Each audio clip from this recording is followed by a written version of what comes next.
প্রশাসনের প্রতি আমাদের অনেক প্রশ্ন রয়ে গেল ওনার এই মৃত্যুর সাথে। সেখানে কি এত বড় একটা জাকসু নির্বাচন হচ্ছে এত বছর পর, আমরা সবাই জানি, দেশে সবাই জানে, সেখানে প্রপার কোনো মেডিকেল সাপোর্ট উপস্থিত ছিল কিনা, শিক্ষকদের জন্যই এমন অবস্থা ছিল, শিক্ষার্থীদের জন্য সেখানে কিরকম ব্যবস্থা ছিল সেটা সম্পর্কে আমরা খুবই সন্দিহান হয়ে গেছি। উনি আমাদের ডিপার্টমেন্টের সিনিয়র ছিল, আমরা 44তম আবর্তনের, উনি 42তম আবর্তনের ছিলেন। তারপর উনি আমাদের ডিপার্টমেন্টের শিক্ষক হিসেবে নিয়োগপ্রাপ্ত হয়েছিলেন এবং ম্যাডামকে আমরা ম্যাডাম হিসেবে যেমন পেয়েছি, আমরা সিনিয়র আপু হিসেবে সবচেয়ে বেশি পেয়েছি বিগত 8 বছরের মতো। এবং আপু ছিলেন একজন স্টুডেন্ট হিসেবে এবং শিক্ষক হিসেবে দৃষ্টান্ত স্থাপনকারী একজন শিক্ষকের মতোই সবসময় আচরণ করতেন, সবসময় নিরিবিলি, যে কোনো ধরনের কমপ্লেইন ছাড়াই সকল ধরনের দায়িত্ব উনি পালন করে গিয়েছেন। তো আপনারা দেখেছেন উনি ওনার উপর অর্পিত যে দায়িত্ব আছে সেই দায়িত্ব পালন করা কালীনই কিন্তু তিনি মারা গিয়েছেন এবং শি নেভার কমপ্লেইন্ড অ্যাবাউট এনিথিং। কিন্তু প্রশাসনের প্রতি আমাদের অনেক প্রশ্ন রয়ে গেল ওনার এই মৃত্যুর সাথে। সেখানে কি এত বড় একটা জাকসু নির্বাচন হচ্ছে এত বছর পর, আমরা সবাই জানি, দেশে সবাই জানে, সেখানে প্রপার কোনো মেডিকেল সাপোর্ট উপস্থিত ছিল কিনা, বা এতগুলো শিক্ষক, এতজন সম্মানিত শিক্ষক আমাদের দায়িত্বে আছেন, তাদের জন্য তারা অসুস্থ হয়ে গেলে কোনো ব্যবস্থা ছিল কিনা মেডিকেল, সেটা আমাদের জানার খুব ইচ্ছা। শিক্ষকদের জন্যই এমন অবস্থা ছিল, শিক্ষার্থীদের জন্য সেখানে কিরকম ব্যবস্থা ছিল সেটা সম্পর্কেও আমরা খুবই সন্দিহান হয়ে গেছি। আমরা ইতিমধ্যে দেখেছি যে জাকসু নির্বাচনী অনেক পক্ষ থেকে অনেক ধরনের কথা হয়েছে। আমাদের আপুর মৃত্যু কিংবা ম্যাডামের মৃত্যুতে বিষয়টা আরো বেশি আমাদের মধ্যে প্রশ্নবিদ্ধতার জায়গায় চলে এসেছে। আমার ডিপার্টমেন্টের আমার 2 ব্যাচ সিনিয়র, উনি 42 ব্যাচের ছিলেন, ফার্স্ট গার্ল, এবং শিক্ষা জীবনে উনি খুবই অমায়িক একজন ব্যক্তিত্ব ছিলেন এবং স্টুডেন্ট হিসেবে খুব ভালো স্টুডেন্ট ছিলেন। সেই সুবাদে আমাদের চারুকলা বিভাগের প্রথম ব্যাচ থেকে উনি টিচার হন।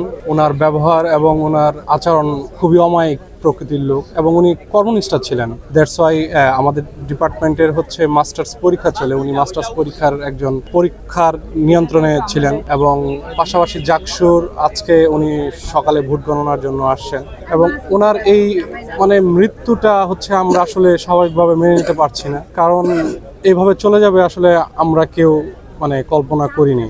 আর একটা জলজন্ত মানুষ, সুস্থ মানুষ হুট করে এইভাবে মারা যাওয়াটা আসলে সবার জন্যই এটা বিনামেঘে বজ্রপাতের মতো। আমাদের কাছে সেম একই অবস্থা। আমাদের টিচার যেমন উনি আমাদের ডিপার্টমেন্টের সিনিয়র ছিলেন, আমার ইমিডিয়েট সিনিয়র অর্থাৎ আমার 2 ব্যাচ সিনিয়র। সেই সুবাদে আপুর সাথে আমার গত পরশু খুনসুটি হয়েছে ডিপার্টমেন্টে, কিন্তু কখনো কল্পনা করিনি এই হাসি মাখা মুখটা এইভাবে চলে যাবে। তো আমি ওনার রুহের আত্মার মাগফিরাত কামনা করি। আল্লাহ পাক যেন ওনাকে বেহেশতের সর্বোচ্চ জান্নাতুল ফেরদাউস ওনাকে মেহমান হিসেবে গ্রহণ করেন। আর তো এখানে সুখে আর কিছু বলার নাই, ওনার জন্য সবাই দোয়া করবেন এবং আল্লাহ যেন ওনাকে আল্লাহর জান্নাতের মেহমান হিসেবে কবুল করেন।